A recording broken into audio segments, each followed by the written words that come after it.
Bismillahirrahmanirrahim. Assalamualaikum warahmatullahi wabarakatuh. Apa kabarnya mahasiswa sekalian? Ketemu lagi kita pada perkuliahan matematika dasar di semester 1 ini pada pertemuan keempat ya. Baik, pada pertemuan kali ini seperti yang sudah saya sampaikan pada video yang lalu, bahwa hari ini kita akan membahas mengenai argumen dan penarikan kesimpulan. Nah, di sini ada 3 cara menarik kesimpulan, yaitu ada modus ponen, modus tolen, dan silogisme. Baik, langsung kita bahas saja apa yang dimaksud dengan argumen.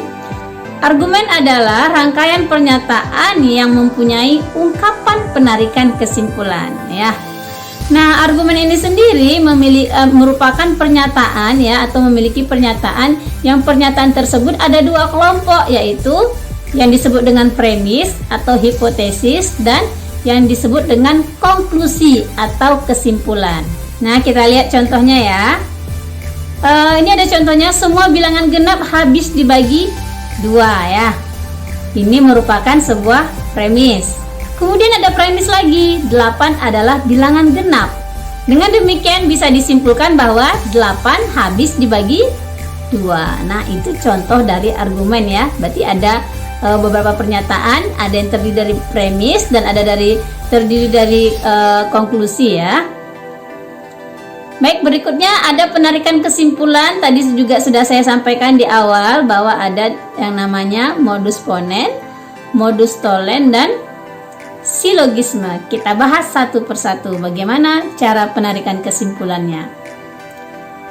Baik, modus ponen ini bentuk dari penarikan kesimpulannya adalah jika ada premis P implikasi Q, kemudian juga ada premisnya P, maka kesimpulannya adalah Q ya.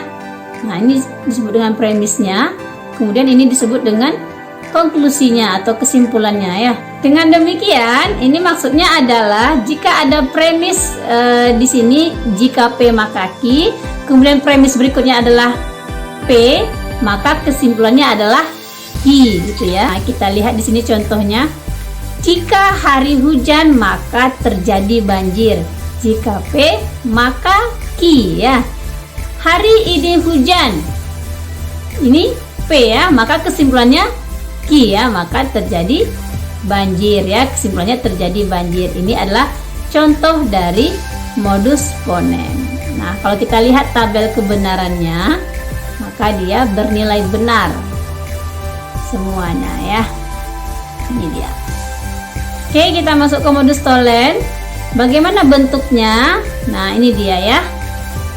Jika P maka Q, itu premis pertamanya. Kemudian tidak Q atau negasi Q, maka kesimpulannya adalah negasi P ya. Ini kesimpulannya. Oke, kita lihat contohnya. Jika BBM naik, maka ongkos becak naik ya. Jika P maka Q ya. Ongkos becak tidak naik, berarti di sini ongkos becak tidak naik adalah negasi dari Q ya. Ini ya, negasi dari Q. Maka kesimpulannya adalah negasi P ya. Berarti BBM tidak naik. Nah, itu contoh dari penarikan kesimpulan dengan menggunakan modus tolen ya. Nah, kita lihat tabel kebenarannya. Ini dia, silakan dipelajari. Nah, kalau kita perhatikan tabel ini adalah untuk membuktikan bahwa penarikan kesimpulan dengan menggunakan modus tolen itu benar ya. Baik, berikutnya kita ke silogisme. Bagaimana penarikan kesimpulan dengan menggunakan silogisme? Perhatikan. Jika 2 implikasi, jika P maka Q, kemudian juga ada implikasi jika Q maka R ya, ada 2 implikasi jika P maka Q dan jika Q maka R itu benar ya, nilai kebenaran itu benar, maka P jika P maka R juga benar. Kita lihat bentuknya seperti ini.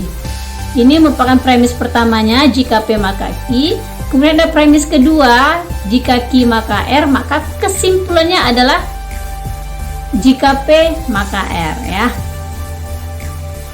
Nah, kita lihat contohnya. Jika Ali rajin belajar, maka lulus UN. Jadi P-nya adalah Ali rajin belajar, Q-nya lulus UN. Nah, premis berikutnya, jika lulus UN, maka orang tuanya senang. Lulus UN tadi adalah Q ya, maka orang tuanya senang adalah R. Maka kesimpulan yang benar adalah tadi jika P maka R. P-nya tadi Ali rajin belajar, R-nya adalah orang tuanya senang, sehingga kesimpulannya jika Ali rajin belajar maka orang tuanya senang ya. Nah, ini kita bisa buktikan nilai kebenarannya dengan melihat tabel berikut ini. Untuk lebih memahami materi mengenai argumen dan penarikan kesimpulan ini, maka kita akan mengerjakan beberapa soal ya. Semakin banyak soal yang kita bahas, maka kita akan semakin paham bagaimana cara menarik suatu kesimpulan. Maka soal-soal tersebut akan saya berikan pada grup WhatsApp kita dan akan kita bahas secara bersama-sama. Baik, demikian materi kita mengenai argumen dan penarikan kesimpulan, yaitu ada modus ponen, modus tolen, dan silogisme. Baik, kita ketemu lagi pada materi berikutnya tentang himpunan. Assalamualaikum warahmatullahi wabarakatuh.